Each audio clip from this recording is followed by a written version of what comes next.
একশো 41তম ক্লাসে আগত সমস্ত ভক্তবৃন্দকে সুস্বাগতম জানাই। তো আজকে ভাগবত ক্লাসের পূর্বে আমি আমার পরমারাধ্য পরম পূজনীয় গুরুদেবের চরণে প্রণতি নিবেদন জানাই, তার অহেতুকী কৃপা আশীর্বাদ প্রার্থনা করি। নমো বিষ্ণুপাদায় কৃষ্ণপৃষ্ঠায় ভূতলে শ্রীমতে জয় পতাকা স্বামিনিতি নামিনে। নমো আচার্য পাদায় নিতাই কৃপা প্রদায়িনে। গৌরকথা ধামদায় নগর গ্রাম তারিণে।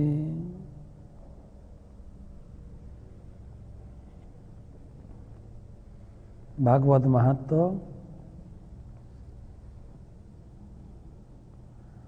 উত্থায়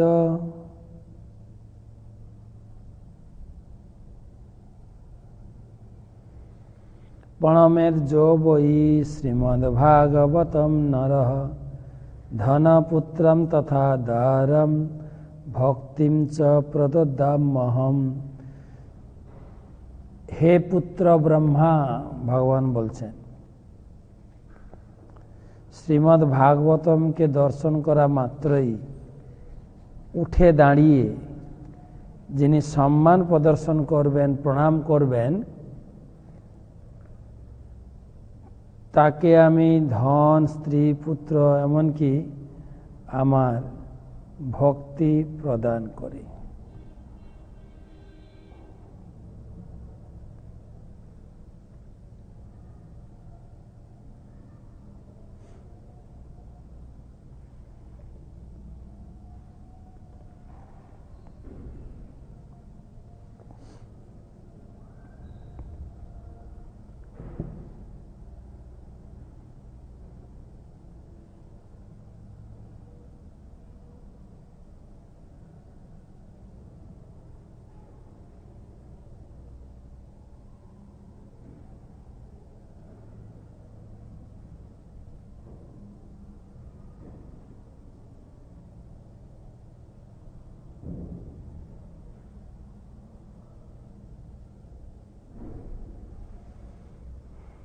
আমরা আলোচনা করব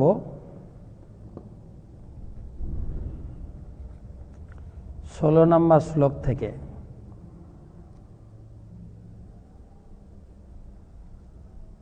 শৌনকাদি ঋষিগণ ভগবানের অপ্রাকৃত লীলা শ্রবণ করতে চাইছেন। গতকালকে আমরা আলোচনা করেছি যে ভক্তদের একমাত্র আস্বাদনীয় বস্তু হচ্ছে ভগবান এবং তার ভক্তদের কথামৃত, কথা সুধা আস্বাদন করবেন। তো আপনি দয়া করে আমাদের ভগবান এবং তার ভক্ত সমূহের অপ্রাকৃত লীলা কথা বর্ণনা করুন।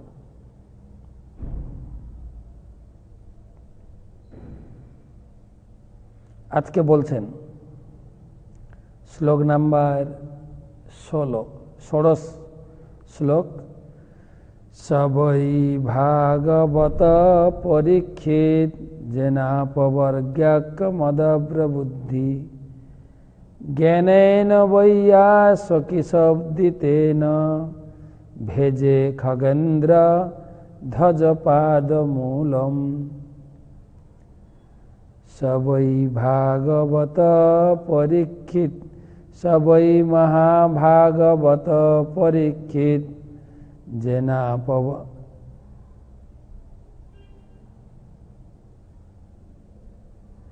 सबई महाभागवत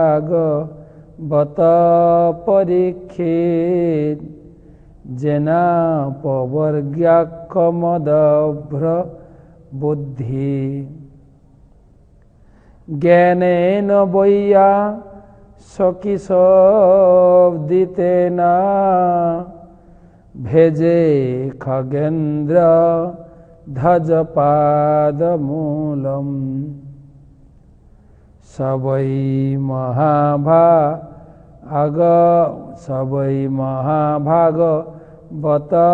परीक्षित जेना पवर्ग्याख्य मदभ्रबुद्धि ज्ञानेन वैया सकिशब्दितेन भेजे खगेन्द्र ধ্বজপাদমূলম। হে সুত গোস্বামী, সেই মহাভাগবত মহারাজ পরীক্ষিত ব্যাস নন্দন সুখদেবের কাছে যে ভগবত তত্ত্বজ্ঞান লাভ করে গরুর ধ্বজ শ্রীকৃষ্ণের পাদপদ্ম প্রাপ্তিরূপ মোক্ষ ফল লাভ করেছিলেন, সে কথা দয়া করে আপনি আমাদের কাছে বর্ণনা করুন। দয়া করে। পরীক্ষিত মহারাজের সম্পর্কে সুত গোস্বামী এই অধ্যায়ের শুরুতে সংক্ষেপে পেরিয়ে গেছেন যে পরীক্ষিত মহারাজ তিনি সুন্দরভাবে রাজ্য পরিচালনা করলেন, প্রজাদের একদম পুত্রবৎসল রূপে দুর্ধর্ষ বীরের মাধ্যমে তিনি কলিকে প্রতিহত করলেন, বেশ কয়েকটি সশ্রমের যজ্ঞ করলেন। তার জীবনের অন্তিম সময়ে তিনি ব্রাহ্মণ বালকের দ্বারা অভিশপ্ত হবেন, সুখদেব গোস্বামীর সঙ্গে তার মিলন হবে এবং শিল সুখদেব গোস্বামীকে গুরু রূপে বরণ করে তার কাছে শ্রীমদ্ ভাগবতমের অপ্রাকৃত লীলা কথা শ্রবণ করতে করতে তিনি ভগবত ধাম পরম গতি লাভ করবেন। এ কথা আমরা শুনলাম। সেটাই প্রশ্ন করেছেন সৌনকাদি ঋষিগণ যে তিনি সুখদেব গোস্বামীর শ্রীমুখ থেকে যে ভগবত কথা শ্রবণ করেছিলেন সেটা আমাদের কাছে বর্ণনা করুন, আমরা শুনতে অত্যন্ত আগ্রহী। কেননা পরীক্ষিত মহারাজ ছিলেন মহাভাগবত, আর সুখদেব গোস্বামী কে ছিলেন বৈয়া সখীন শব্দিতেন, বৈয়া সখী শব্দিতেন। ওখানে কে পাঠ করছিলেন? বৈয়া সখী। সে ছিল শ্রী ব্যাস নন্দন, ব্যাসদেবের পুত্র, মহান ব্যক্তিত্ব, আর শ্রোতা হচ্ছেন মহাভাগবত। নিশ্চয়ই এই দুজনের আলোচনাও মহত্বপূর্ণ কথা আলোচনা হবে। মহাভাগবত সবই মহাভাগবত পরীক্ষিত। পরীক্ষিত ছিলেন মহাভাগবত। ভাগবত দুই প্রকার, একটা হচ্ছে গ্রন্থ ভাগবত যেটা আমরা পড়ছি, আর দ্বিতীয় হচ্ছে ভাগবতের শিক্ষায় নিজের জীবনে যিনি প্রয়োগ করেছেন, মহাভাগবত। তিনি হচ্ছেন ব্যক্তি ভাগবতম বা বলা হচ্ছে মহাভাগবত।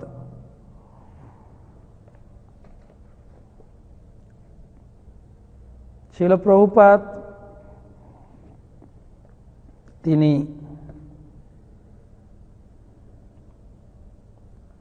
ভক্তদের তিনটা স্তরের কথা তুলে ধরেছেন।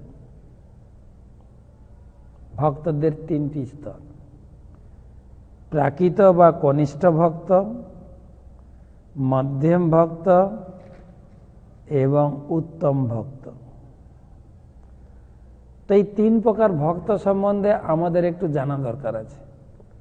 চৈতন্য চরিতামৃতে, ভাগবতমে এবং উপদেশামৃত গ্রন্থে তিন প্রকার ভক্তের কথা বলেছেন।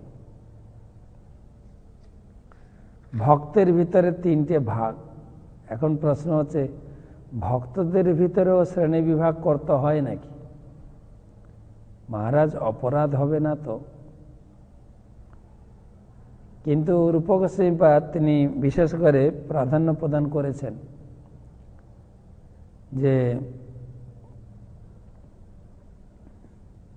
6 বেগদমি 6 দোষসদি 6 গুণ দেহ দাসে 6 সৎসঙ্গ দেহ এ আমায় বসেছি সঙ্গের আসে। এই 6 সৎসঙ্গ কালকে আমরা আলোচনা করেছিলাম। 6 সৎসঙ্গ, ভক্তের সঙ্গে কিভাবে 6 প্রকার প্রীতি বিনিময় করতে হয়। কিন্তু সেই 6 প্রকার প্রীতি বিনিময় কোন ভক্তের সঙ্গে করবেন? মধ্যম ভক্ত, কনিষ্ঠ ভক্ত না উত্তম ভক্ত? কোন ভক্তের সঙ্গে করবেন?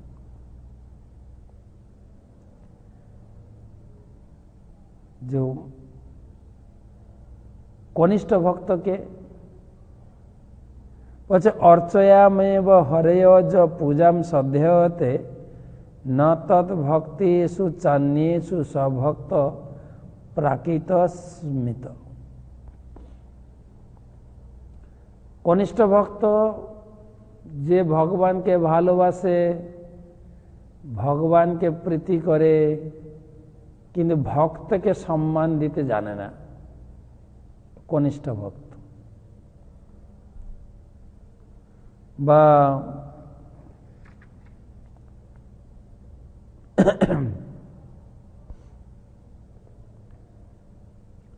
চৈতন্য চরিতামৃতে বলা হয়েছে, যার কোমল শ্রদ্ধা সে কনিষ্ঠ জন, কমে কমে তিহজন হইবে উত্তম।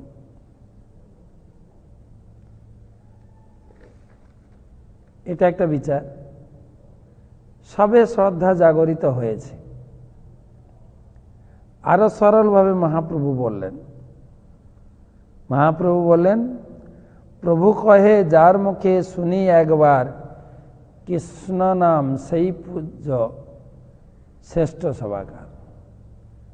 যে একবার হরে কৃষ্ণ বলবেন, আমরা অনেক লোককে বলি না, বাবু হরে কৃষ্ণ, সেও হরে কৃষ্ণ বলে, সে ভক্ত হয়ে গেল।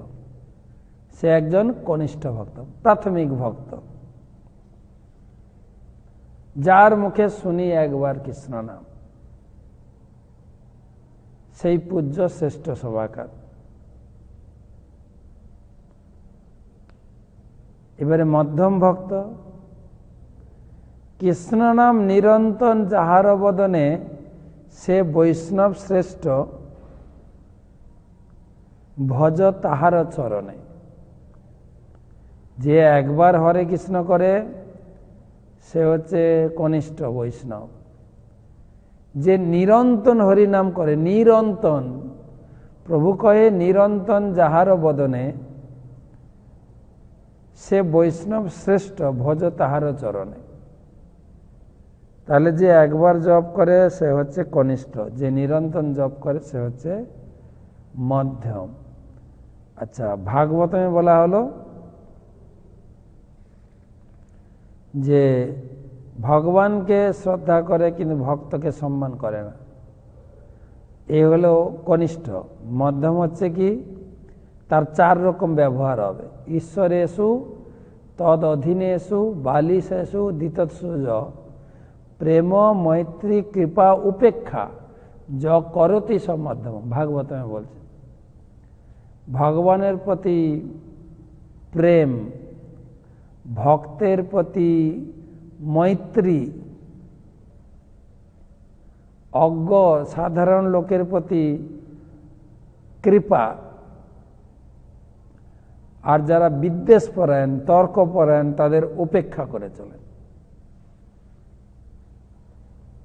এই গেল মধ্যম স্তরের ভক্ত।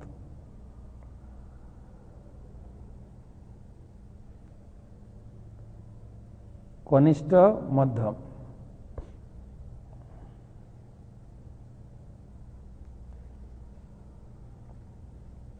উত্তমকে যে একবার হরিনাম করে সে কনিষ্ঠ, যে নিরন্তর হরিনাম করে সে মধ্যম। আর উত্তম হচ্ছে যাহার দর্শনে মুখে আইসে কৃষ্ণ নাম, তাহারে জানিও তুমি বৈষ্ণব প্রধান। একবার হরিনাম করলে সে হচ্ছে কনিষ্ঠ, নিরন্তর হরিনাম করে সে হচ্ছে মধ্যম, যাকে দর্শন করে মুখে কৃষ্ণ নাম আসে সে হচ্ছে উত্তম। উত্তম বৈষ্ণব। আমি অনেকবার আপনাদের দৃষ্টান্ত দিয়েছি, অনেকবার। আমার পরমারাধ্য পরম পূজনীয় গুরু মহারাজ অষ্টোত্তর শত ওং বিষ্ণুবাদ শ্রী শ্রীমৎ জয়পতাকা স্বামী গুরু মহারাজ, তো তিনি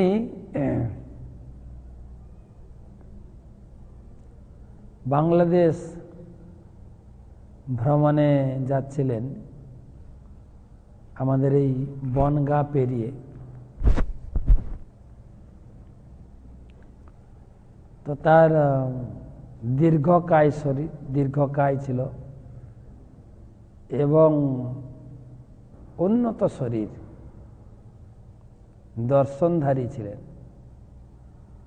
যেমনি লম্বা চওড়া তেমনি তার হাসি, বড় পাগড়ি পরতেন, হাতে থাকতো বড় ঝাম্প, আর সব সময় হরে কৃষ্ণ মহামন্ত্রে মুখরিত থাকতেন, সব সময় নাম জপ করতে। তো তিনি বর্ডার দিয়ে বাংলাদেশ প্রবেশ করেছেন, আর এত উন্নত শরীর দেখে বাংলাদেশের বেশ কিছু বাচ্চা ছুটে এসে দেখার জন্য, এত বড় শরীর।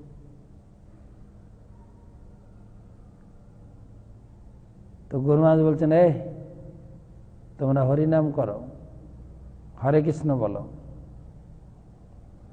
তো বাচ্চারা বলছে আমরা বলবো না। গুরুদেব বলছেন কি বলবে না? বলছে হরে কৃষ্ণ বলবো না। তার ভেতরে কিছু বাচ্চা বলেনি, তারা বলছে এই তুই হরে কৃষ্ণ বলেছিস, বাড়ি চল, চাচিকে দিয়ে আচ্ছা করে পিটুনি খাও। বাড়ি গিয়ে চাচিকে বলছেন, চাচি চাচি চাচি তোমার পলা হরে কৃষ্ণ বলেছে। হ্যাঁ তুই হরে কৃষ্ণ বলেছিস, তোর চাচা বাড়িতে আসুক। চাচার কাছে অভিযোগ দিচ্ছেন, চাচি জানো তোমার পলা কি করেছে? ভারত থেকে একটা সাধু এসেছিল, তার সঙ্গে হরে কৃষ্ণ করেছে। চাচাও বলছে তুই হরে কৃষ্ণ করেছিস, বেয়াদব, জানিস না এগুলো আমাদের করতে নেই, কোনোদিন আর হরে কৃষ্ণ করবি না। ব্যাস, সাধুকে দেখে হরে কৃষ্ণ তো করলো, সে হরে কৃষ্ণর তরঙ্গ ঢেউ চলতে চলতে বাড়ি পর্যন্ত পৌঁছে গেছে। দর্শন করলেই মুখে কৃষ্ণ নাম এসে যাবে, সে হচ্ছে উত্তম। এটা গেল চৈতন্য চরিতামৃতের বিচার, যে একবার হরে কৃষ্ণ করে সে হচ্ছে কনিষ্ঠ, নিরন্তর হরে কৃষ্ণ করে সে হচ্ছে মধ্যম, যাকে দর্শন করলেই মুখে কৃষ্ণ নাম এসে যায় সে হচ্ছে উত্তম। সেই হচ্ছে মহাভাগবত, যা পরীক্ষিত মহারাজকে সম্বোধন করা হয়েছে মহাভাগবত। আর ভাগবতমের দৃষ্টান্ত হচ্ছে ঈশ্বরকে শ্রদ্ধা করে, ভক্তকে শ্রদ্ধা করে না, হচ্ছে কনিষ্ঠ। মধ্যম হচ্ছে 4 রকম ব্যবহার, ভগবানের সঙ্গে প্রেম, ভক্তের সঙ্গে মৈত্রী, অজ্ঞদের প্রতি কৃপা, যারা তর্ক তর্কবাজ তাদেরকে এড়িয়ে চলেন। আর উত্তম বৈষ্ণব হচ্ছে সর্বভূতেষু যপশ্যেত মহাভাগবতাত্মন ভূতানি ভগবতাত্মন্যেষ ভগবত্তম। যিনি সর্বভূতে ভগবানকে দর্শন করেন সে হচ্ছে মহাভাগবত, তার দৃষ্টিতে কোনো ভেদ নেই।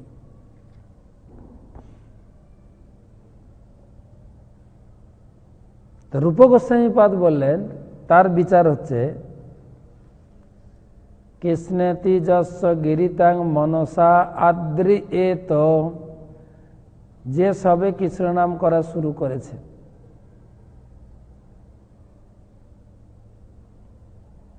সবে কৃষ্ণ নাম শুরু করেছে তাকে সম্মান করো, সে হচ্ছে কনিষ্ঠ। দীক্ষাস্তে চেত প্রণতি ভৈশ্চ ভজন্তমিশম, দীক্ষা গ্রহণ করে যিনি ভজন্তম ঈশম, ঈশম মানে ভগবান, যিনি ভগবানের সেবায় যুক্ত হয়েছেন সে হচ্ছে মধ্যম। আর উত্তমকে আচ্ছা যে একবার হরিনাম করে সে হচ্ছে কনিষ্ঠ, যিনি দীক্ষা গ্রহণ করে ভগবানের সেবায় যুক্ত হয়েছে মধ্যম। উত্তমকে না ভজন্য বিজ্ঞ মনন্য মান্য নিন্দাদি শূন্য হৃদমিপ্সিত সঙ্গলব্ধা, যিনি ভজনে বিজ্ঞ উন্নত এবং যিনি কারো নিন্দা আদি করেন না, নিন্দাদি শূন্য হৃদমিপ্সিত, যার হৃদয় নিন্দা থেকে মুক্ত, তিনি হচ্ছেন উত্তম বৈষ্ণব, তার সঙ্গ করা উচিত।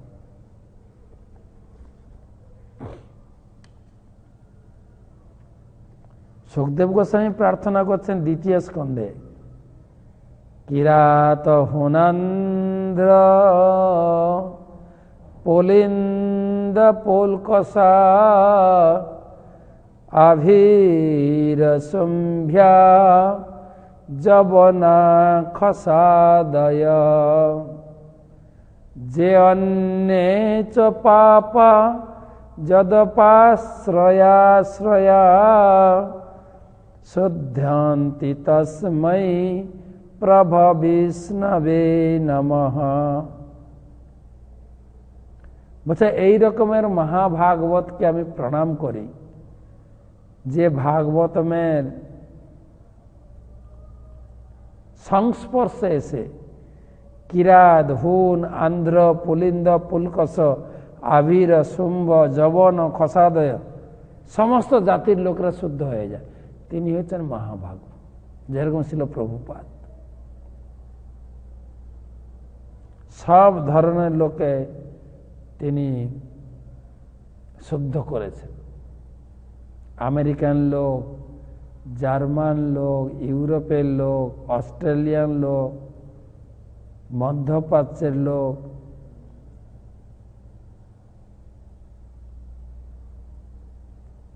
চাইনার লোক, খসাদয় খস জাতি, তারাও প্রভা বিষ্ণবে নম, বিষ্ণুর ভক্তের সংস্পর্শে তারাও শুদ্ধ হয়ে গেল। তো পরীক্ষিত মহারাজ ছিলেন মহাভাগবত,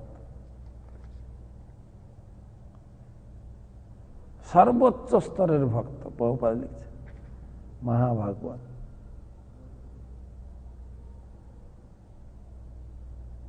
পরীক্ষিত মহারাজ ছিলেন তেমনি একজন মহাভাগবত, কেননা তিনি ছিলেন মহাভাগবত সুখদেব গোস্বামীর শিষ্য। তিনি সকলের প্রতি সমভাবে কৃপাপরায়ণ ছিলেন, তাই তিনি কলিকে পর্যন্ত কৃপা করেছিলেন। অন্যের কি কথা।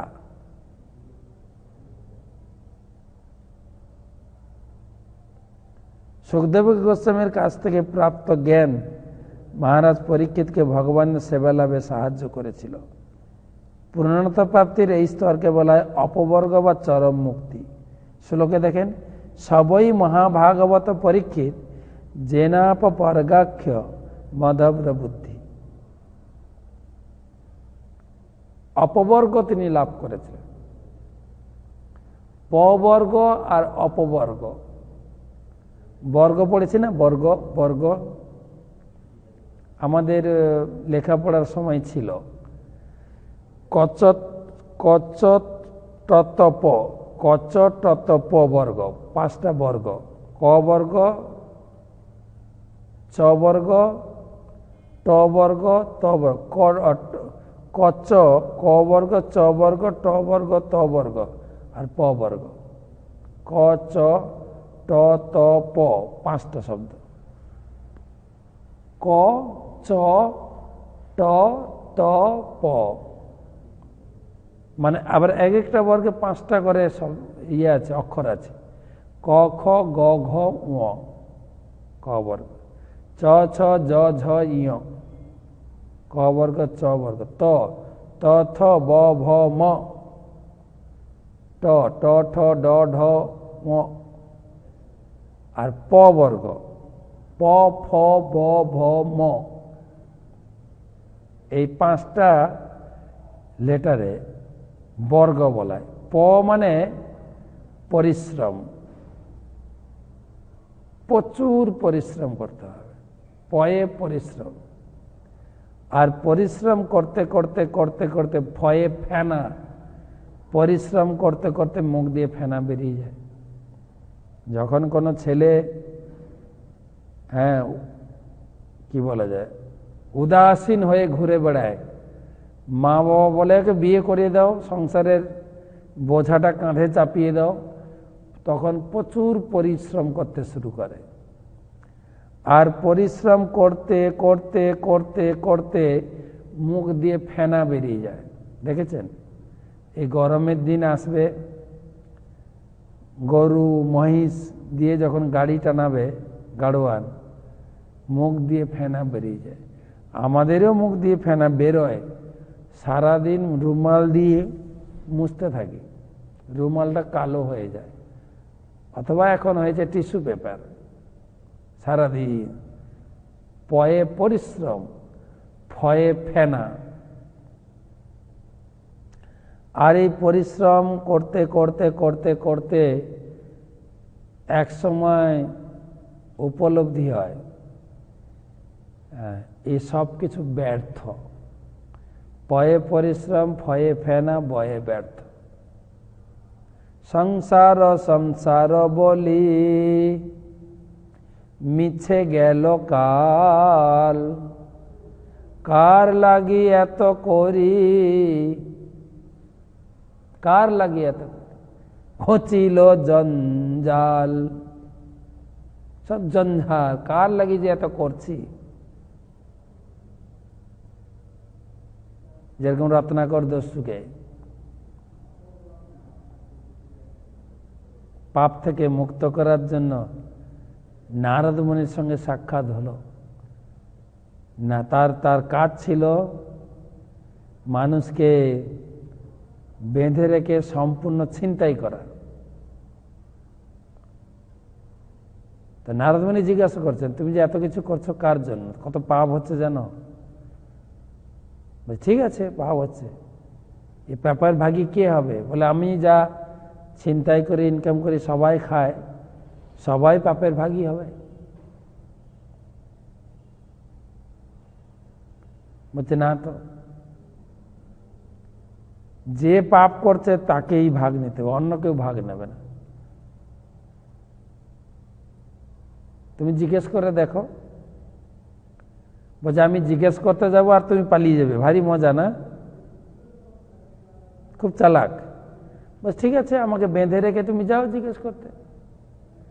তো নারদ মুনিকে গাছে বেঁধে রেখে ঘরে গেছে জিজ্ঞাসা করতে, বাবা মাকে জিজ্ঞাসা করছে, তোমার এত পাপ টাপ করে অনেক ইনকাম করে তোমাদেরকে ভরণ পোষণ করাচ্ছি, এই যে পাপের ভাগীদার তোমরা হবে নিশ্চয়। বাবা মা বলছেন কেন? আমরা তোকে জন্ম দিয়েছি, কত কষ্টে লালন পালন করেছি, তুই আমার জন্য করবি, পাপের ভাগীদার হব কেন? তোর কর্তব্য আমাদের দেখাশোনা করা। স্ত্রীকে জিজ্ঞাসা করছেন, যে আমার যে যা পাপ হয়েছে তুমি তো ভাগিদার হবে, তুমি কিছু নেবে। বুঝে আমি কেন নেব? তুমি অগ্নি সাক্ষী রেখে আমাকে বিবাহ করেছো, আমার ভরণ পোষণ দেবে, তো তুমি কোথা থেকে কি ইনকাম করছো আমার জানার দরকার কি? তোমার কর্তব্যটুকু পালন করছো, স্ত্রীকে ভরণ পোষণ দিতে হবে। তখন বুঝতে পারছি কার লাগি এত করি না ঘুচিল ভ্রম, কার জন্য করছি। তখন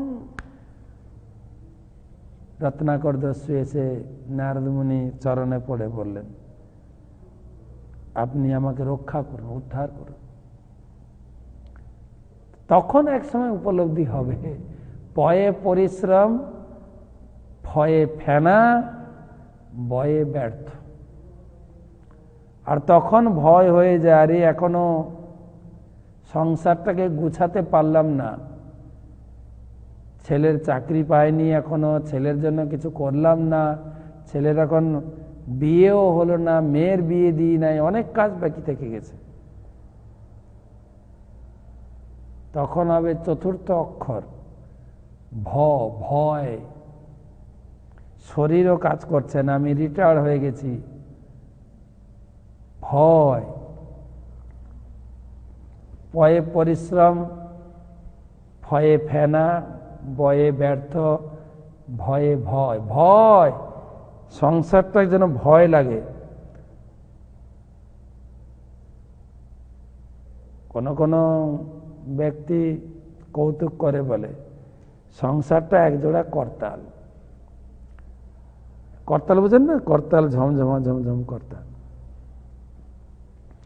একটা করতাল ঘরে থাকে, আর একটা করতাল অফিসে থাকে, মোটামুটি চুপচাপ থাকে। সন্ধ্যার সময় অফিসের কর্তাটা ফিরে এলেই ঝমঝম ঝমঝম।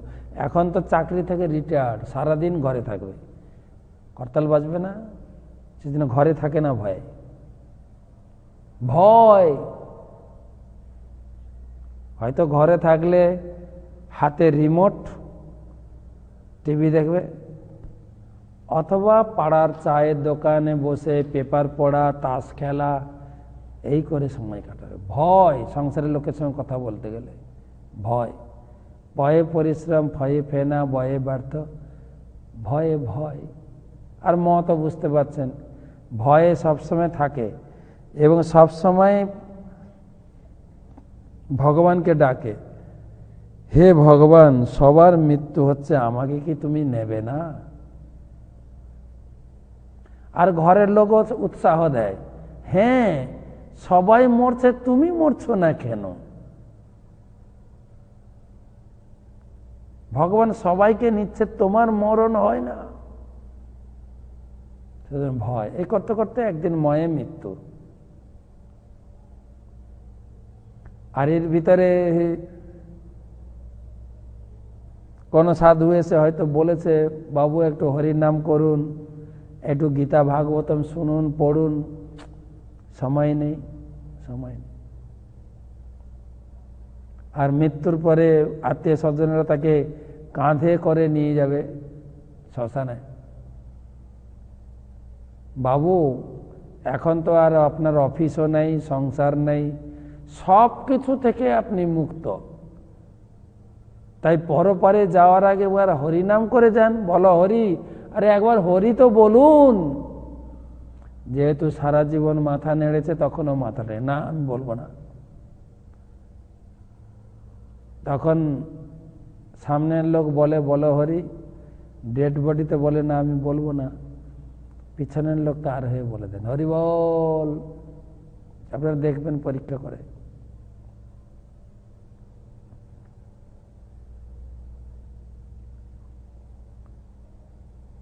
কিন্তু এই ভাগবত ধর্ম, যে সুখদেব গোস্বামীর শ্রীমুখ থেকে যে হরি কথামৃত, ভাগবত কথামৃত, যা আমরা এখন শুরু করি নাই, কিন্তু সুখদেব গোস্বামীর মুখে উচ্চারিত ভাগবত দ্বিতীয় স্কন্ধ থেকে শুরু হবে। দ্বিতীয় স্কন্ধতে একটু ভূমিকা দেবে, মূলত চালু হবে তৃতীয় স্কন্ধ। 3 স্কন্ধ। দ্বিতীয় স্কন্ধে উনি আসবেন, উনি একটা ভূমিকা দেবেন যে আমি কি বর্ণনা করব, একটা ভূমিকা দেবেন। 3 স্কন্ধ থেকে মূলত আলোচনা হবে 10টা বিষয়, ভাগবতমের 10টা বিষয়। সেটার ফলে কি হবে? অপবর্গ, মুক্তি, ভাগবত ধাম লাভ। জ্ঞানেন বৈয়াসকি শব্দিতেন, সেই বৈয়াসকের শ্রীমুখ থেকে ভাগবত কথা শুনলে অপবর্গ লাভ হবে। ভেজে খগেন্দ্র ধ্বজপাদ মূলম। খগ মানে পাখি, খগেন্দ্র মানে গরুর, খগদের যিনি রাজা, পক্ষীরাজ, খগেন্দ্র বাহন হয়ে ভগবান আসবে আপনার মুক্তি করাতে। তাই সুখদেব গোস্বামীর শ্রীমুখ থেকে যে ভাগবত কথা উচ্চারিত হয়েছিল এবং পরীক্ষিত মহারাজ শ্রবণ করে যে খগেন্দ্র বাহন ভগবান বিষ্ণু এসে তাকে নিয়ে চলে গেলেন, সে সমস্ত কথা বিস্তারভাবে দয়া করে বলুন। আর সত্যিই বিস্তার করে বলবেন, পুরো ভাগবতম এটাই আলোচনা।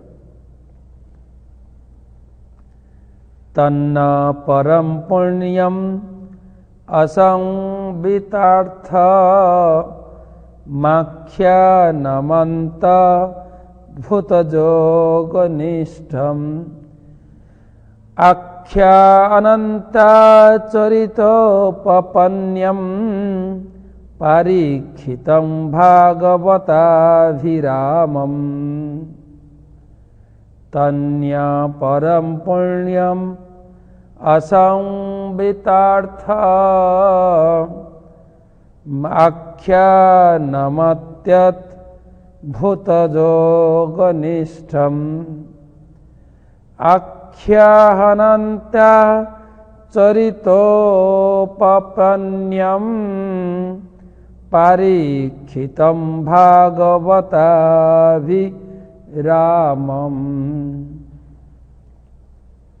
হে সুত গোস্বামী, দয়া করে আপনি আমাদের কাছে সেই অনন্ত সত্তার মহিমা বর্ণনা করুন, কেননা তা পবিত্রকারী এবং সর্বশ্রেষ্ঠ। তা মহারাজ পরীক্ষিতকে শোনানো হয়েছিল এবং তা ভক্তিযোগে পূর্ণ হওয়ার ফলে ভগবানের শুদ্ধ ভক্তদের অত্যন্ত প্রিয়। তন্ন পরম পুণ্যম অসংবিতার্থম আখ্যাতি অদ্ভুত যোগনিষ্ঠম। তন্য অতএব হে সুত গোস্বামী, সেই পুণ্য সংবিতার্থম, পুণ্য সলিল ভাগবত কথা, আখ্যাতি অদ্ভুত যোগনিষ্ঠম, অত্যন্ত অদ্ভুত এবং ভগবত ভক্তির যোগনিষ্ঠা, আখ্যাহি অনন্ত চরিত পপন্যম, অনন্ত চরিত কথা, ভগবানের অনন্ত লীলা, অনন্ত অবতার, অনন্ত তার গুণ মহিমা, যা পরীক্ষিতম, পরীক্ষিতম মানে পরীক্ষিতকে শোনানো হয়েছিল। ভাগবতাভিরামম, যারা ভাগবত, যারা ভগবানের ভক্ত, তাদের কাছে এই কথা অত্যন্ত আস্বাদনীয়, অত্যন্ত। দয়া করে সেই সব কথা বলুন।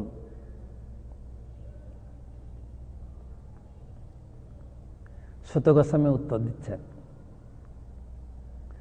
সুত উবাচ অহো বয়ম জন্ম ভৃতদ্যহাস্ম বিদ্যানুবিদ্যাপি বিলোম জাতা দৌষ্কুল্যমাধিম বিধুনোতি শীঘ্রম মহত্তমানা মভিধেন যোগ।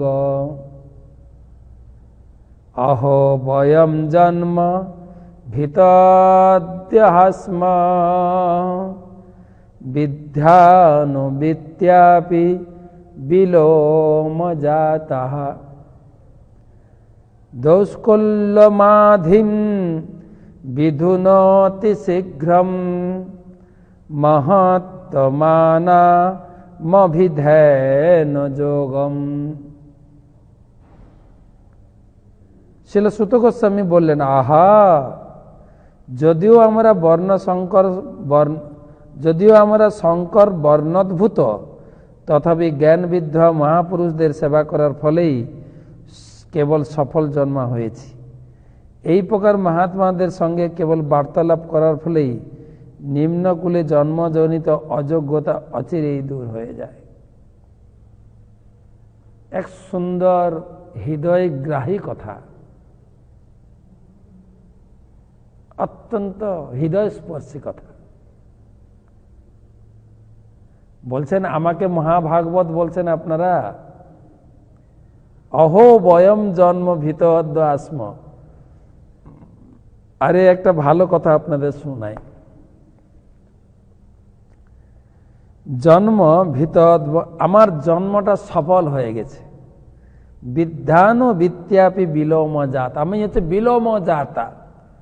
আমার জন্ম হয়েছে নিচু কুলে, আমার কোনো সংস্কার নেই।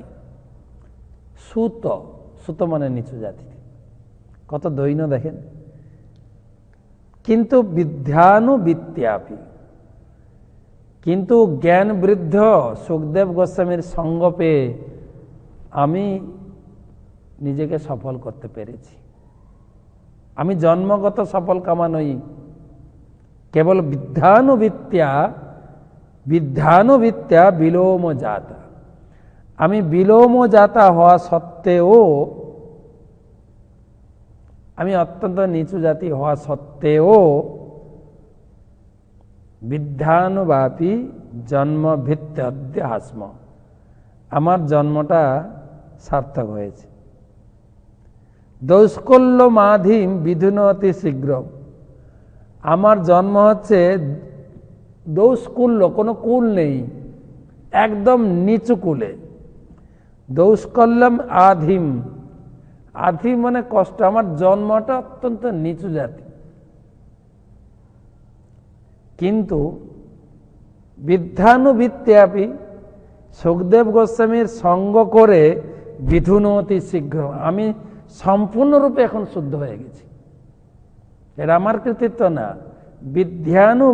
বিদ্যানুবিদ্যাপি, কেবল সুখদেব গোস্বামীর সঙ্গ প্রভাবে আমার বিধুনতি শীঘ্র। আর এখন আমি মহত্তমানাম অভিধান যোগ, আমাকে আপনারা বলছেন মহত্তম ব্যক্তি। এ আমার কোনো কৃতিত্ব নাই, কেবল সেই আমার গুরুদেব মহাভাগবত পরম শ্রেষ্ঠ যোগমুনি সুখদেব গোস্বামীর কৃপা।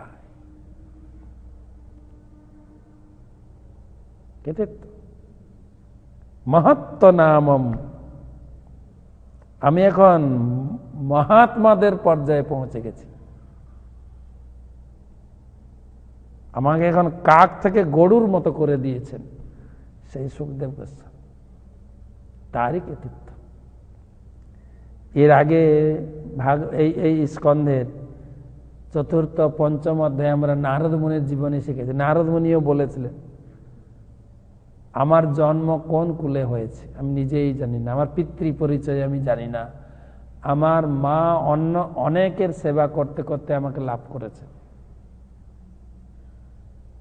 কিন্তু সেই মহাভাগবতদের যারা চাতুর্মাস্য করার জন্য আমার বাড়ির সামনে তারা অবস্থান করছিলেন, মার সঙ্গে তাদের সেবা করতে করতে আমি এখন মহাভাগবত। জন্ম আমাদের যে কুলেই হোক না কেন, জন্ম হোক যথাতথা, কর্ম হোক ভালো। প্রভুপাদ এর উপরে অনেক লিখেছেন। যেরকম হরিদাস ঠাকুর, তার জন্ম হয়েছিল যবন কুলে, কিন্তু মহাপ্রভু তাকে নামাচার্যের পদে অভিষিক্ত করেছিলেন, নামের আচার্য। এমনকি তার জীবনীতে পাওয়া যায় অদ্বৈত আচার্য ঠাকুর পিতৃশ্রাদ্ধ পাত্র স্থানীয় কোনো ব্রাহ্মণকে না দিয়ে হরিদাসকে দিয়েছিলেন, এতটাই সম্মান দিয়েছিলেন। প্রভুপাদ বলছেন, সুত গোস্বামী কৃষ্ণতত্ত্ব বিজ্ঞান শিক্ষা লাভ করেছিলেন সুখদেব গোস্বামী এবং ব্যাসদেব প্রমুখ মহর্ষিদের কাছ থেকে। তিনি এতই যোগ্য ছিলেন যে নৈমিষারণ্যের ঋষিরা ঐকান্তে আগ্রহ সহকারে তার কাছে শ্রীমদ্ ভাগবত রূপী কৃষ্ণতত্ত্ব বিজ্ঞান শ্রবণ করতে চেয়েছিলেন। সুত গোস্বামী 3 জায়গা থেকে তিনি কৃপাপ্রাপ্ত হয়েছিলেন। এক হচ্ছে তিনি সুখদেব গোস্বামীর কাছ থেকে শুনেছিলেন। যখন পরীক্ষিত মহারাজ ভাগবত শোনাবেন সেই সভাতে সুত গোস্বামী ছিলেন। সুত গোস্বামী অনেক দূরে বসছিলেন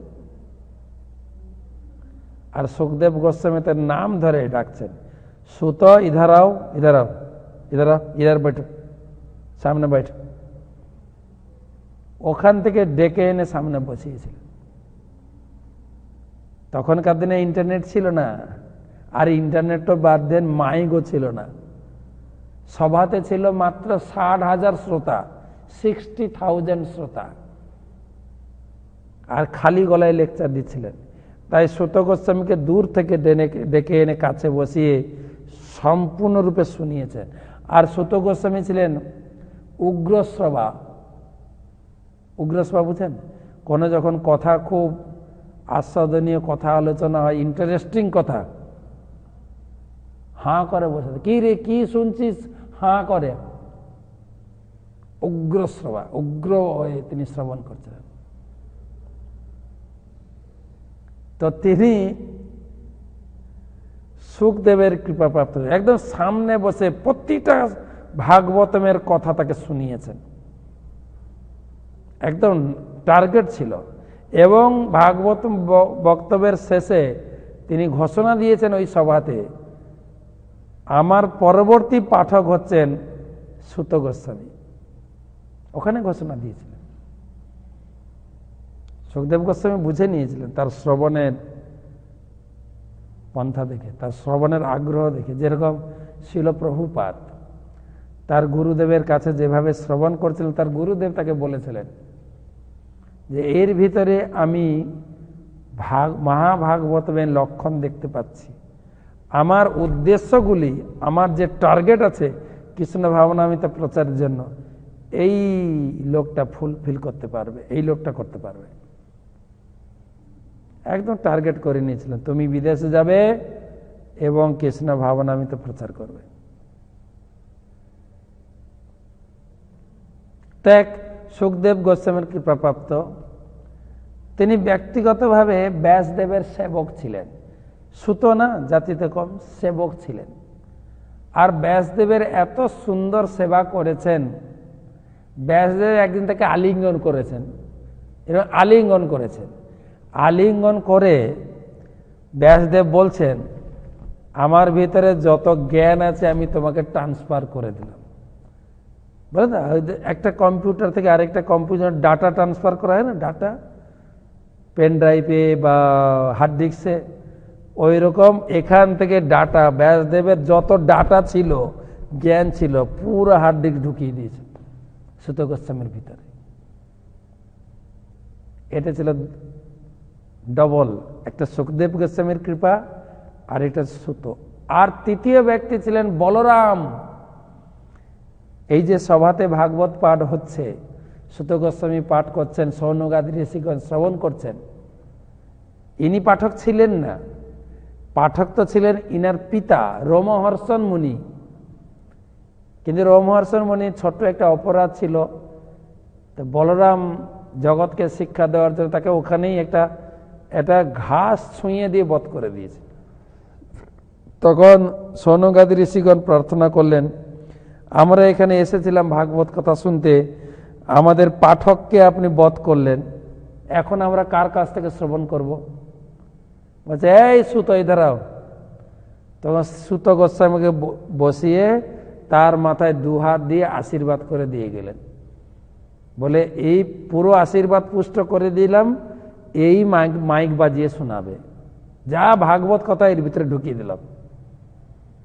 তো বলরামের কৃপাপ্রাপ্ত, সুখদেব গোস্বামীর কৃপাপ্রাপ্ত এবং ব্যাসদেবের কৃপাপ্রাপ্ত এই সুত গোস্বামী। বলছে, আমার জীবনটা সফল হয়ে গেছে। জন্মসূত্রে আমি এত বড় না, আমি সুত, কিন্তু আমি বিদ্যানুবিত্যাপি মহত্তমানাম অধিদানুযোগ, মহৎ ব্যক্তির সেবা করতে করতে আমি যা পেয়েছি সেটা আপনাদের বলবো। যে কুলে আমাদের জন্ম হোক না কেন, ভাগবতের সঙ্গ করুন। দ্বিধা চিত্ত থেকে সমস্ত প্রকার দ্বিধাদ্বন্দ্ব মুক্ত করে যে প্রকার ব্যক্তি, ব্রাহ্মণ হন, ব্রাহ্মণ না হন, দীক্ষা নিন না নিন, ভাগবত পড়ুন আর ভাগবত শুনুন, ভাগবত পড়তে থাকুন। জীবনে একজন মহান ব্যক্তিত্বে পরিণত হবেন, এটাই হচ্ছে ভাগবতমের বার্তা।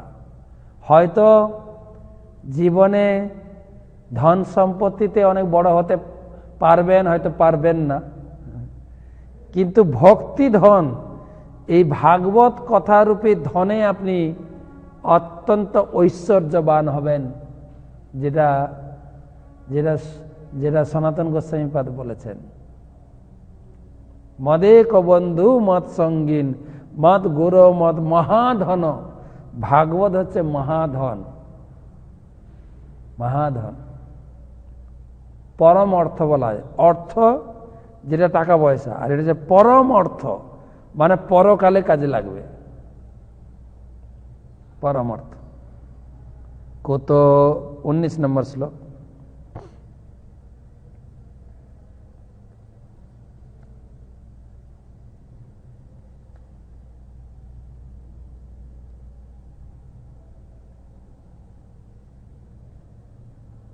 প্রভুপাদ বলছেন, ভগবানের শুদ্ধ ভক্তদের এমনই ক্ষমতা, গঙ্গার জল পবিত্র বলে স্বীকৃত এবং গঙ্গা স্নান করলে পবিত্র হওয়া যায়, কিন্তু ভগবত ভক্তের মহিমা এতই যে কেবল দর্শন করলেই পবিত্র হয়ে যায়। ভগবান চৈতন্য মহাপ্রভু পৃথিবীর বিভিন্ন প্রান্তে সুযোগ্য প্রচারকদের প্রেরণ করার মাধ্যমে পৃথিবীর অত্যন্ত কলুষিত পরিবেশ পবিত্র করতে চেয়েছিলেন, এবং ভারতবাসীর কর্তব্য হচ্ছে বিজ্ঞানসম্মতভাবে দায়িত্ব গ্রহণ করে সর্বোচ্চ স্তরের পরোপকার সাধন করা। বারে বারে বলছেন, আপনি ভাগবতম পড়ুন, নিজের জীবনকে সফল করুন, প্রচার করুন, পরোপকার করুন। শ্লোক নম্বর 19। কুত পুনর্গে নতনামতস্য মহাত্মৈকান্ত পরায়ণস্য জনন্ত শক্তি ভগবান অনন্ত মহাদ গুণত্যাদ যমনন্ত মাহু। কুত পুনর্গে নতনামতস্য মহাত্মৈকান্ত পরায়ণস্য জনন্ত শক্তি ভগবান অনন্ত মহাদ গুণত্যাদ যমনন্ত মাহু। আর যারা মহান ভক্তের নির্দেশ অনুসারে অসীম শক্তি সম্পন্ন অনন্তের দিব্য নাম কীর্তন করেন, তাদের কি কথা। পরমেশ্বর ভগবানের শক্তি অনন্ত এবং তার গুণাবলী দিব্য, তার নামও অনন্ত। কুত পুনর্গি নতনামতস্য মহাত্মৈকান্ত পরায়ণস্য। অনন্ত গুণধারী সে ভগবানের কথা তার পার খুঁজে পাওয়া যায় না। जो अनंत शक्ति भगवान अनंत महद गुणता ज अनंत महा। भगवान अनंत, तार शक्ति अनंत, तार गुणावली अनंत, तार नाम अनंत। से अनंत गुण महिमा भगवानेर कत ना कीर्तन करा सम्भव। भगवानेर अनंत शक्ति तार अंतहीन भक्त अवतारदेर द्वारा क्रमान्वये बर्धित হয়। এইভাবে ভগবানের প্রতিটি ভক্ত এবং অবতার ভগবানের শক্তি দ্বারা সমভাবে আবিষ্ট হতে পারেন। যেহেতু ভগবানের ভক্ত ভগবানের শক্তির দ্বারা আবিষ্ট হন, তা যত স্বল্পমাত্রেই হোক, নিম্নকুলজনিত কোনো রকম অযোগ্যতা ভগবত ভক্তির পথে প্রতিবন্ধক হতে পারে না। আজকের আলোচনার লাস্ট শ্লোক, এতাবতালম ননুসূচিতেন গুণৈরসাম্যা নতিশায়নস্য হিত্যেতরান প্রার্থয়ত বিভূতি যস্যাংঘ্রিণুম জুষতেহ ভিপ্স। এতাবতালম ননুসূচিতেন গুণৈরসাম্যা নতিশায়নস্য হিত্যেতরান প্রার্থয়ত বিভূতি যস্যাংঘ্রিণুম জুষতেন ভিপ্স। এখানে প্রতিপন্ন হলো যে পরমেশ্বর ভগবান অনন্ত এবং কেউই তার সমতুল্য নন, তাই কেউই যথেষ্টভাবে তার সম্বন্ধে বলতে পারেন না। মহান দেবতারা অনেক প্রার্থনা করেও যে লক্ষ্মী দেবীর কৃপা লাভ করতে পারে না, সেই লক্ষ্মী দেবী ভগবান শ্রীপাদপদ্মের সেবা করেন, যদিও ভগবান এই সেবার দ্বারা আকাঙ্ক্ষী নন। বুঝছে, এতাবতালম ননুসূচিতেন, এখান থেকে একটা সিদ্ধান্ত করা হলো ভগবানের অনন্ত গুণের সূচনা সীমা দেওয়া যাবে না। গুণের সাম্য নতিশায়নস্য, এমনকি তার গুণেরও সীমা নেই। হিতে রান প্রার্থয়ত বিভূতি, জাস্ট হিত প্রার্থনার জন্য তার সেই বিভূতি সময় কীর্তন করা যায়। যৎসাঙ্গ রেণু জুষেত অনুভিপ্স, এমনকি মা লক্ষ্মীও যার কৃপা লাভ করার জন্য ভগবানের পাদপদ্মের সেবায় যুক্ত। অভিপ্স, যদিও তিনি ভগবান আকাঙ্ক্ষিত নন, তথাপি লক্ষ্মী দেবী তার সেবায় যুক্ত। আজকের আলোচনা মূলত সনকাদি ঋষিগণ ভগবানের গুণ মহিমা শ্রবণ করার জন্য ঐকান্তিক প্রার্থনা করলেন। আর সুত গোস্বামী তিনি অত্যন্ত আনন্দিত চিত্তে তিনি বললেন, সেই মহান ব্যক্তিত্ব ব্যাসদেব সুখদেব গোস্বামীর সঙ্গ পেয়ে আমি সফল জন্মা না হলেও বিকল্প জন্মা, আমি বিকল্প জাতা অত্যন্ত নিচু বর্ণে জন্মগ্রহণ করলেও ভগবত তত্ত্বজ্ঞানে আমাকে পরিপুষ্ট করেছেন, মহান বানিয়েছেন। সেই সমস্ত মহাত্মারা যদিও ভগবানের কথা অনন্ত, তথাপি আমি যা যা শুনেছি সেখান থেকে আপনাদের কাছে বর্ণনা করার চেষ্টা করব। সকলকে ধন্যবাদ। আমরা এখন প্রশ্ন উত্তর পর্বে প্রবেশ করব। আজকে যারা যারা প্রশ্ন পাঠিয়েছিলেন অনেকেই উত্তর দিয়েছি, এবং এখন যে প্রশ্ন আমার হাতে রয়েছে সেই সম্বন্ধে আলোচনা করব।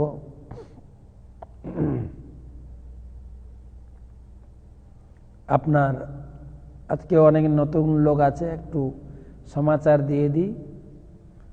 আলোচনা পরিপ্রেক্ষিতে গীতা থেকে, ভাগবতম থেকে বা ভক্তি তত্ত্ব সম্বন্ধে আপনার কোনো প্রশ্ন থাকলে সরাসরি পাঠিয়ে দিন। শাস্ত্র সিদ্ধান্তের ভিত্তিতে আমরা উত্তর দেওয়ার চেষ্টা করব। প্রশ্ন পাঠানোর হোয়াটসঅ্যাপ নাম্বার +91 8016737500। যারা প্রথম থেকে যুক্ত আছেন আমার সঙ্গে, যদি কোনো ক্রমে লিঙ্ক না পান, প্রতিদিন ক্লাসের শুরুতে লিঙ্ক পাঠাচ্ছি এবং ক্লাসের আগে আজকে আলোচনার বিষয়বস্তু পাঠাচ্ছি এবং আলোচনার পরে আমরা নোট পাঠাচ্ছি, কি আলোচনা হলো আপনার নোট রাখার জন্য। এবং কালকে সকালে আমি পাঠাবো ভাগবত মাহাত্ম্য নতুন, প্রতি বৃহস্পতিবার একটা করে ভাগবত মাহাত্ম্য নতুন করে পাঠাবো। যদি আপনি হোয়াটসঅ্যাপ গ্রুপে যুক্ত থাকেন তবে পাবেন। পুনরায় বলছি, আমার হোয়াটসঅ্যাপ নাম্বার +918016737500। তো প্রশ্ন, মমতা দে আসাম থেকে,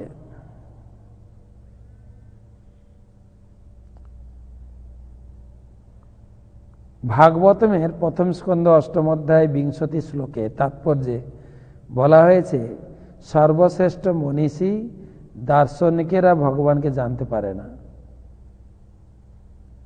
আমার প্রশ্ন হলো, কি কারণে মনীষীরা দার্শনিকরা ভগবানকে জানতে পারে না? প্রশ্ন খুব সুন্দর প্রশ্ন আপনার, এবং আমার ভালো লাগছে যে আপনি ভাগবতম পড়ছেন, একদম শ্লোক উদ্ধৃতি দিয়ে আপনি প্রশ্ন জিজ্ঞাসা করছেন। আপনাকে ধন্যবাদ জানাই এত সুন্দর প্রশ্ন করার জন্য, মমতা দেবী। উত্তর হচ্ছে,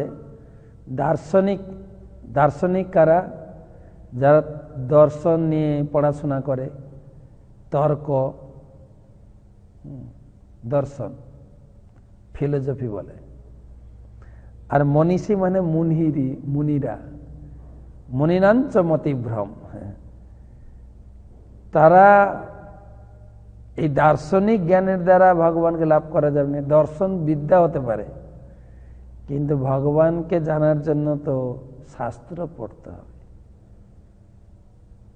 শাস্ত্র, এবং শাস্ত্র পড়লে হবে না। মহাপ্রভু তার পার্শ্বদের মাধ্যমে শিক্ষা দিয়েছেন, যাহ ভাগবত পড় বৈষ্ণবের স্থানে, একান্ত আশ্রয় কর চৈতন্য চরণে। ভাগবত পড়বেন, গীতা পড়বেন বৈষ্ণবের আনুগত্যে, তবে এই গীতা ভাগবতমের জ্ঞানের মাধ্যমে ধীরে ধীরে ভগবানকে জানতে পারবেন, যেটা দার্শনিকরাও পারে না, মনীষীরাও না। আবার গীতায় শ্লোক উদ্ধৃতি দিয়ে বলতে পারি, 10ম অধ্যায় 2 নম্বর শ্লোকে ভগবান বলছে, নমে বিদু সুরাগণা প্রভবম চ মহর্ষয়। হে অর্জুন, ন মে বিদু, বিদু মানে জানা, আমাকে জানতে পারে না দেবতারাও না, মহর্ষিরাও না। ন মে বিদু সুরগণা, সুর মানে দেবতা, সুরগণা, সুরগণা জানতে পারে, মহর্ষি নাম চ সর্ব, মহর্ষিরাও না। কেন? অহম আদি, আমি হচ্ছে, গীতাটা দেখি, আমি হচ্ছি সকলের আদি। মহর্ষি নাম চ সর্বস্ব। ভগবান বলছেন যে আমি হচ্ছি, নমে বিদু সুরগণা প্রভবম চ, প্রভবম ন মহর্ষয়। মহর্ষি আর সুরগণা দেবতারাও জানতে পারে না। কেন? অহম আদি হি দেবানাম, আমি সকলের আদি, সকলের জন্মদাতা হচ্ছে আমি। আমার সম্বন্ধে কি করে জানবে? যদি আমি বলি গীতা ভাগবতমে, পড়তে পড়তে কিছুটা জানতে পারি। অহম আদি হি দেবানাম মহর্ষি নাম চ সর্বস্ব। তাই তারা জানতে পারে না, শাস্ত্র আলোচনা বা শাস্ত্র অধ্যয়ন করে না। শাস্ত্র হচ্ছে মায়ের মতো, আর ভগবান হচ্ছেন পিতার মতো। আমরা যেরকম বাড়িতে আমার বাবাকে চিনিয়েছে আমার মা, অন্য কেউ জানে না, কিন্তু আমার বাবাকে কেবল মা জানে। তাই ভগবানকে জানতে গেলে শাস্ত্র মাতা এবং শাস্ত্রের উপর বিশ্বাস, যেটা মনি এবং মহর্ষিদের, মনি এবং দার্শনিকদের নেই। সেই জন্য মহান মহান দার্শনিকরাও ভগবানকে জানতে পারবে না, অমল আত্মা ভক্তরা জানতে পারবেন। এই শ্লোকে বলা হয়। কুন্তী দেবী বলছেন, আমি কি করে জান?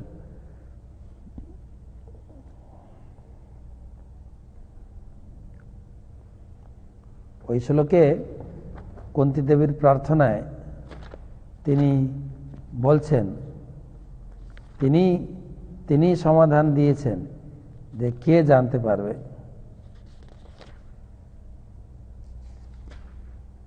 দেখেন, তথা পরমহংসা নাম, পরমহংসরা, মুনি নাম অমল আত্মা, মুনিদের ভিতরে যারা অমল আত্মা, ভগবানের কথা শুনতে শুনতে যাদের হৃদয়টা পরিষ্কার হয়েছে, ভক্তি যোগ বিধানার্থম, যারা ভক্তি যোগ অবলম্বন করে তারা জানতে পারবে। শ্লোকের তাৎপর্য থেকে আপনি প্রশ্ন করেছেন এবং শ্লোকে তার উত্তর রয়েছে, শ্লোক এবং অনুবাদে যে শ্লোক আপনি দিয়েছেন। কুন্তী দেবী অত্যন্ত দৈন্যতা বশত বলছেন, আমি স্ত্রী লোক, আমি কি করে জানব, কথং পশ্চ মহেস্ত্রীয়, আমি স্ত্রী লোক, আমি কি করে জানবো, যেখানে মহর্ষিরা দার্শনিকরা জানতে পারে না। কুন্তী দেবী তার দৈন্যতা বশত বলেছেন। বগুলা থেকে, নদিয়া বগুলা থেকে বিপ্লব শিকদার দ্বিতীয় প্রশ্ন উনি করেছেন, মহারাজ ভগবান সবকিছুর মধ্যে আছেন, কিন্তু আমাকে ভগবান দেখা দেয় না কেন? দারুণ বলেছেন, কিন্তু ভগবান দেখা দেয় না কেন? একটা কাহিনী বলি আপনাকে। একটা মন্ত্রী ঘরে এসে মনমরা হয়ে বসে আছে, কথাবার্তা বলে না, খায় না, মনমরা। তার ছোট মেয়ে ছিল, বলছে, বাপুজি আপকা ক্যা হুয়া, বাবা আপনার কি হয়েছে, খাচ্ছ না কেন? বলছে, আমার খুব দুশ্চিন্তা, খুব দুশ্চিন্তা। কি হয়েছে, কি বলো না, বা তুমি কি করবে এইসব শুনে? আরে বলো না। বলছেন, আমাদের রাজা ঘোষণা দিয়েছেন, এই যে মঠ মন্দিরে ভগবান বসে পূজা হচ্ছে, ভগবান কি আছেন? আমি তো দেখতে পাই না। আমাকে যদি কেউ ভগবান দেখাতে পারে তবে আমি মানব যে মন্দিরে ভগবান আছে, নাহলে কালকে সব মন্দির ভেঙে দেব আমি। ভগবান আছে কি?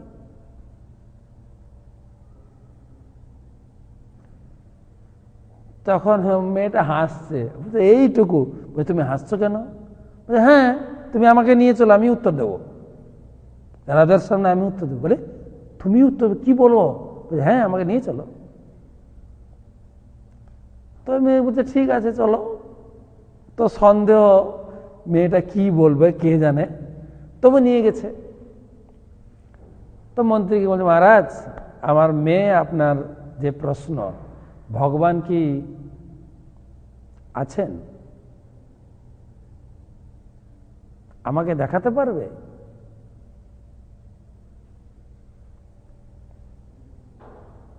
তিনি আমাকে দেখছেন,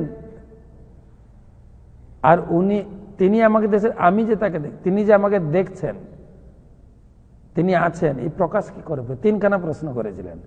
প্রথম কথা হচ্ছে, ভগবানকে আমি দেখতে পাই না কেন? দ্বিতীয় প্রশ্ন ছিল যে তিনি কি আমাকে দেখছেন, তিনি কি আমাকে দেখছেন, সেটা আমি বুঝবো কি করে? আর চতুর্থ প্রশ্ন হচ্ছে, ভগবান এখন কি করছেন?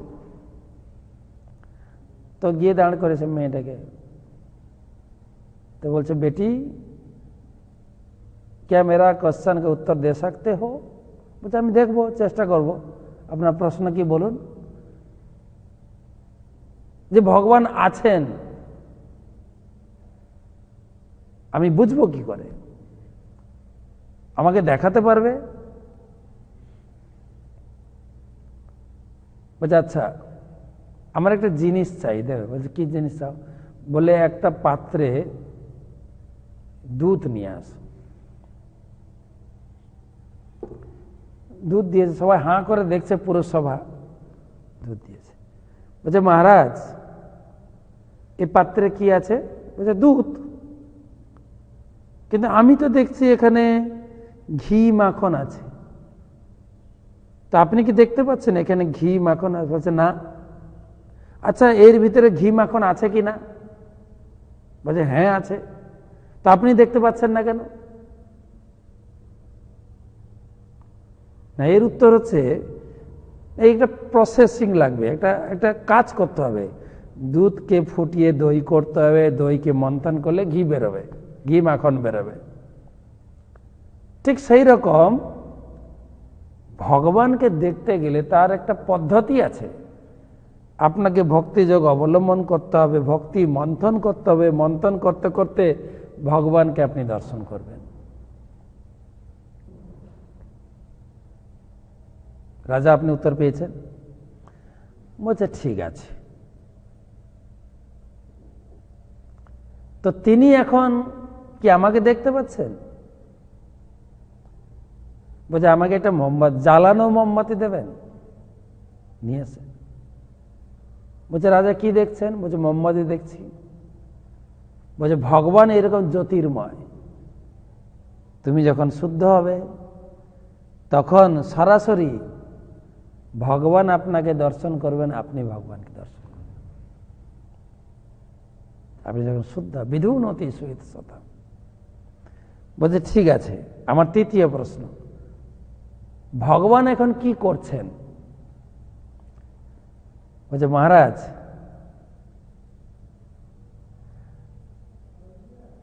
আপনি প্রশ্ন করছেন, আমি উত্তর দিচ্ছি।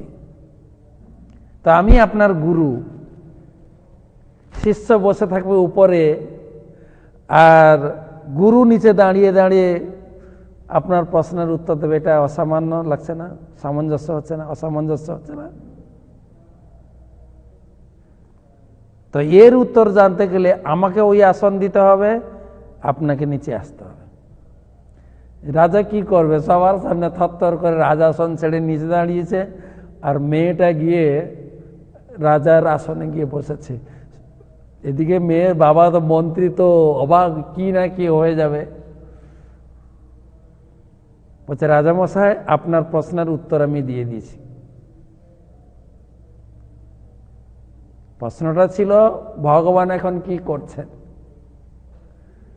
বলছে ভগবানের কাজ এটাই, যিনি উপরে বসে আছেন তাকে নিচে নামিয়ে দেন, যে নিচে নেমে আছে তাকে উপরে বসিয়ে দেন। এই কার্যকলাপ করছেন ভগবান।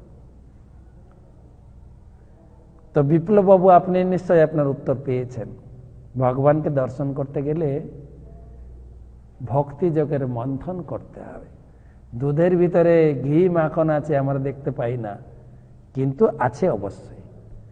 ভগবানকে সেরকম শাস্ত্র মন্থন এবং ভক্তি যোগের মন্থন করতে করতে হৃদয় যখন শুদ্ধ হবে, তখন হৃদয়ে ভগবান প্রকাশিত হবেন। নারদমুনিও দেখেছিলেন, গুরুদেবের কাছ থেকে যে মন্ত্র পেলেন, সেই মন্ত্র যখন তিনি ধ্যানস্থ হয়ে জপ করতে শুরু করলেন, তার হৃদয়ে ভগবান প্রকাশিত হয়ে গেলেন। ভগবানকে তিনি নিজের চোখে দর্শন করলেন। আপনিও দর্শন করতে পারবেন একদিন।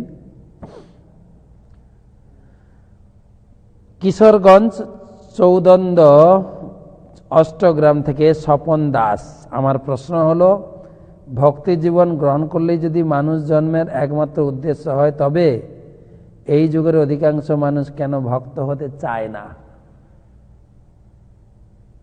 ভালো প্রশ্ন। আমাদের প্রচেষ্টা করতে হবে।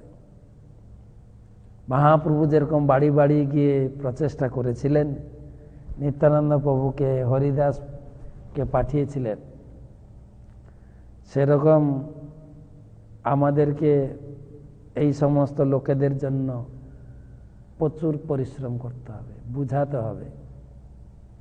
ছিল ভক্তি সিদ্ধান্ত সরস্বতী ঠাকুর বলেছেন, একটা মানুষকে ভক্ত করতে কয়েক গ্যালন রক্ত খরচা করতে হবে, কয়েক গ্যালন।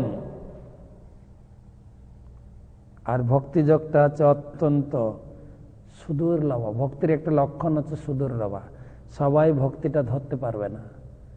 এমনকি বহু লোক ভক্তি পথে এলেও মনুষ্যানাম, গীতার বাক্য, ভগবানের বাক্য, মনুষ্যানাম সহস্রেষু কশ্চিৎ যততি সিদ্ধয়ে যততামপি সিদ্ধ্যানাম কশ্চিৎ মাং বেত্তি তত্ত্বত। এমনকি বহু লোক আসবে ভক্ত হওয়ার জন্য, ভক্তি করার জন্য, আর বহু লোক ছেড়ে পালিয়ে যাবে। সিদ্ধি লাভ করবে খুব কম। কেন? ভক্তিযোগটা দুর্লভ, সবার দ্বারা হয় না। দুটো কারণে হয় না। একটা হচ্ছে ভগবানকে পাওয়া খুব দুষ্কর, আর দ্বিতীয় হচ্ছে ভগবান ধরা দেন না। ভগবানের কাছে আপনি ভক্তি মুক্তি চাইবেন, ভোগ বাসনা চাইবেন, মুক্তি বাসনা চাইবেন, দিয়ে দেবেন। কিন্তু যখন ভক্তি চাইবেন দেবেন না, ভগবান দেন না। কেন দেন না? না, ভক্তি দিলে যে ভগবান ভক্তের অধীনে বাধা পড়ে যাবেন। যেরকম মা যশোদা তাকে বেঁধেছিলেন, আবার মা যশোদা তো তাকে 1 ঘন্টা বেঁধেছিলেন। বৈষ্ণবরা 1 মাস বেঁধে রাখে মন্দিরে, বেঁধে রেখে আরতি করে, নমামি সরম সচি দানন্দ রূপম লসৎ কুণ্ডলম গোকুলে ভ্রজমানম যশোদা বিয়ালু কলব ধবমানম পরামিষ্ট মতম তত দ্রুত গোপা। আর প্রদীপ দেখাতে থাকে। তো সেই জন্য ভক্তিটা অত্যন্ত দুর্লভ। তো আমরা এটাই গ্রহণ করতে পারি যে সেই দুর্লভ কৃষ্ণ প্রেম মহাপ্রভু এই যুগে খুব অনায়াসে দান করেছিলেন। দেশ কাল পাত্র অপাত্র কোনো বিচার না করে সবাইকে দিয়েছেন। তো যে যদি আমরা গ্রহণ করতে পারি জীবন সার্থক, আগে আমরা মহাপ্রভু চেয়েছেন আমরা জীবনকে সার্থক করি, তারপরে পরের উপকার করব। এখন যদি আপনার প্রশ্ন হয় বেশিরভাগ লোক গ্রহণ করছে না, আমাদের ইংরেজিতে একটা কথা আছে, মেজরিটি ইজ দ্য গ্যারান্টেড। বহু লোক করছে না তাই এটার কোনো দাম নেই না। শিল প্রভুপাদ তো লিখেছেন গীতার ভূমিকাতে শেষ লাইনে, আমি এত বড় আশ্রম করে দিয়ে গেলাম, এত গ্রন্থ লিখলাম, আমার একটাই উদ্দেশ্য, যদি একজন শুদ্ধ ভক্ত হয় তাহলে আমার এত বড় প্রচেষ্টা সার্থক হয়ে যাবে। তাই আমরা নিজেরা আগে জীবনকে সার্থক করি, তারপরে পরের কাছে প্রচার করব। রানীগঞ্জ থেকে নিয়মিত প্রশ্ন করেন গণেশ দা, আমার প্রশ্ন হলো কেন আমাদের মধ্যে মিথ্যা অহংকার জন্ম নেয়? কৃপা করে বিশদভাবে বলবেন।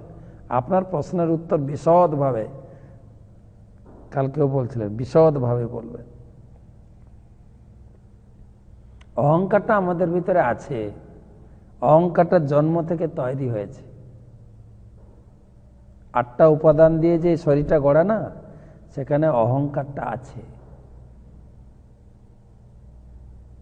এবং মন সবসময় অহংকারকে কি বলা যায়, উৎসাহ দেয়, খোঁচায়, অহংকারী হয়ে যাও, তাহলে তোমার পতন হবে, তাহলে তুমি আর হরিনাম করবে না। বাস, মন মানুষের শত্রু, মন মানুষের বন্ধু। 6ষ্ঠ অধ্যায় গীতায়, মন এবং মনুষ্যানাম কারণং বন্ধমক্ষয় বন্ধায় বিষয় সঙ্গ মুক্ত নির্বিষয়ং মন। মন মানুষের বন্ধু, মন মানুষের শত্রু। মন বশ তো দুনিয়া বশ। এই মনই আপনাকে হরি ভজন করতে দেবে না, মনই আপনাকে ভগবানের চরণে শরণাগত হতে দেবে না। কেন? তাহলে মন যে আপনার বশীভূত হয়ে যায়, মন আর আপনাকে পাঁইতারি করতে পারবে না। তাই মনই আমাদেরকে বোঝায়, তুমি কত বড় ব্যক্তি জানো? হ্যাঁ, তোমাকে যে গালাগালি দিল, তুমি কিছু বললে না, যে বকা দাও, একটা থাপ্পড় লাগাতে পারছো না, তোমাকে এত বকা দিল, ব্যাস অহংকারী হয়ে যায়। আবার যখন ঘরে স্ত্রী একটু গালাগালি করে দিল, তখন কিছু মনে হবে না, কেন? কেন ও তো স্ত্রীর বসে।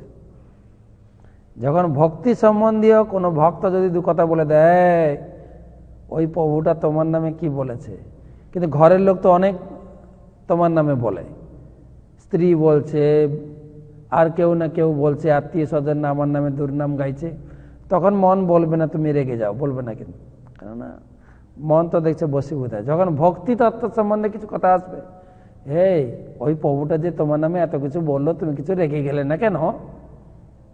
যত ভক্তি সম্বন্ধে আসবে মন আপনাকে বাধা দেবে, মিথ্যা অহংকারে জড়িয়ে দেবে। মনটাকে সাবধান করতে হবে। 9টা তো বেজে গেছে, অনেকগুলো প্রশ্ন আছে, আরো 2-1টা প্রশ্ন দিই, যদি আপনারা থাকেন তাহলে 2-1টা প্রশ্নের উত্তর দিই। গুজরাট থেকে খোকন বিশ্বাস প্রশ্ন করেছেন, একটি বিষয় জানার ছিল, বিষয়টি হলো শ্রীমদ্ ভাগবতমের উদ্দেশ্য কি? ভাগবতমের মূল ও মেন শ্লোক কোনটি? প্রতিটি শ্লোক। আর যদি মূল জানতে চান, প্রথম 3টি শ্লোক মুখস্থ করবেন। প্রথম শ্লোকে দিয়েছেন, এই 3টা শ্লোক হচ্ছে মঙ্গলাচরণ। প্রথমটা ঈশ্বরকে প্রণাম, দ্বিতীয়টা হচ্ছে বস্তু নির্দেশ, ভাগবতমে কি বস্তু আলোচনা করা হয়েছে, আর 3 নম্বর শ্লোক হচ্ছে আশীর্বাদ, জন্মাদর্শ যত, আর হচ্ছে ধর্ম পজ্জিত কৈতপত্র, আর 3 নম্বর হচ্ছে নিগম কল্পতরু গলিতং ফলম সুখমুখদামৃতম দ্রব সংযুতম পিবত ভাগবতম রসমালয় মোহরো রসিকা ভূমি ভাবকা। 3টা গ্রন্থ, 3টা গ্রন্থের উদ্দেশ্য হচ্ছে, আপনার প্রশ্ন হচ্ছে উদ্দেশ্য। 3টা গ্রন্থের উদ্দেশ্য হচ্ছে আমরা ভগবানকে ভুলে এই দুঃখ সমুদ্রে, এটা সমুদ্র, কিন্তু কিসের সমুদ্র? দুঃখ সমুদ্র। কিসের সমুদ্র? সংসার সমুদ্র। যদিও আমরা মাটিতে বসে আছি, বিল্ডিংয়ে বসে আছি, শাস্ত্র বলছে এটা সমুদ্র, সমুদ্রের ভিতরে ফেসে গেছি। কেবল দুঃখ, দুঃখ আর দুঃখ, দুঃখ ছাড়া কিছু নেই এখানে। তা আমাদেরকে সুখধাম, ভগবত ধাম নিয়ে যাওয়ার জন্য 3টা গ্রন্থ আছে। এটা হচ্ছে গীতা, অপিচেদসি পাপেভ্য সর্বেভ্য পাপকৃত্তম সর্বম জ্ঞানং প্লবেনৈব বৃজিনম সন্ত্রিয়স। গীতা হচ্ছে নৌকার মতো, এই সমুদ্র থেকে নৌকায় উঠে পড়ো, ভগবত ধামে পৌঁছে যাবে। সর্বম জ্ঞানং প্লবেনৈব, প্লব মানে নৌকা, তো গীতা হচ্ছে নৌকা আমার দুঃখ সমুদ্র থেকে উদ্ধার করার জন্য। ভাগবতম অপার সংসার সমুদ্র সেতু, ভাগবতম হচ্ছে সেতু, ইংরেজিতে বলে ব্রিজ। এই সমুদ্র থেকে, এই জগৎ থেকে ভগবত ধাম পর্যন্ত একটা সেতু বানিয়েছেন ভাগবতম, যে সেতুকে আশ্রয় করে ভগবান ধামে পৌঁছে যাবেন। আর উন্নত গ্রন্থ হচ্ছে চৈতন্য চরিতামৃত। এ মন হরিনাম কর সার, এ ভব সাগর, এই দুঃখ সাগর শুকিয়ে হবে বালিচর, হাঁটিয়া হইবি পার। এই বালিচর শুকিয়ে শুকিয়ে যাবে, হরিনাম করতে করতে, নাচতে নাচতে আপনি ভগবত ধামে চলে যাবেন। তাই ভাগবতমের উদ্দেশ্য হচ্ছে হাত ধরে ভগবানের কাছে পৌঁছে দেওয়া। কাজল মাতাজি বাঁকুড়া থেকে পরবর্তী প্রশ্ন, পরীক্ষিত মহারাজ তো মহাভাগবত ছিলেন, তাহলে তিনি কেন মোক্ষ ফল লাভ করেন? মোক্ষ দুরকম হয়, একটা মোক্ষর অনেক আছে। মোক্ষ মানে মুক্তি, মুক্তির বিভিন্ন ক্যাটাগরি আছে। যেরকম আপনি মাতাজি চিন্তা করছেন ঘর সংসার থেকে যে কবে মুক্তি পাবো, হ্যাঁ আর ভালো, এটা একটা মুক্তি। বাচ্চারা যখন স্কুলে থাকে, কখন ছুটির ঘন্টা পড়বে, কখন স্কুল থেকে পালিয়ে ঘরে যাব, মুক্তি। তারপরে এক্সামটা হয়ে, যে পরীক্ষাটা হয়ে যাওয়ার পরে যা মুক্তি, একটু মামার বাড়ি ঘুরে আসি, ওটা একটা মুক্তি।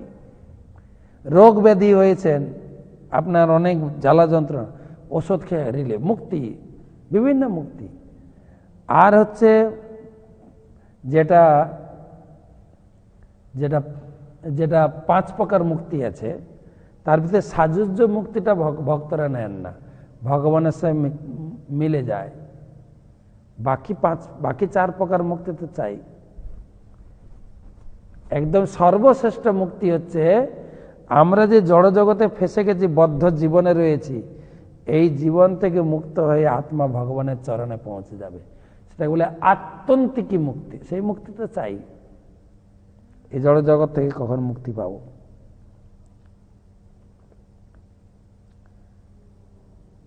লাস্ট প্রশ্ন মরিশাস থেকে দীপক দেবনাথ।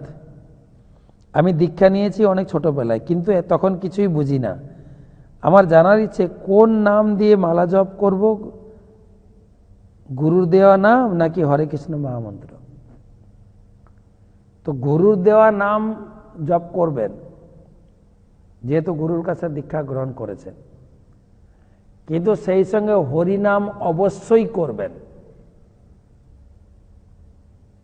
কলিযুগে গুরুর দেওয়া নামও কাজ করবে না যদি হরির নাম না করেন।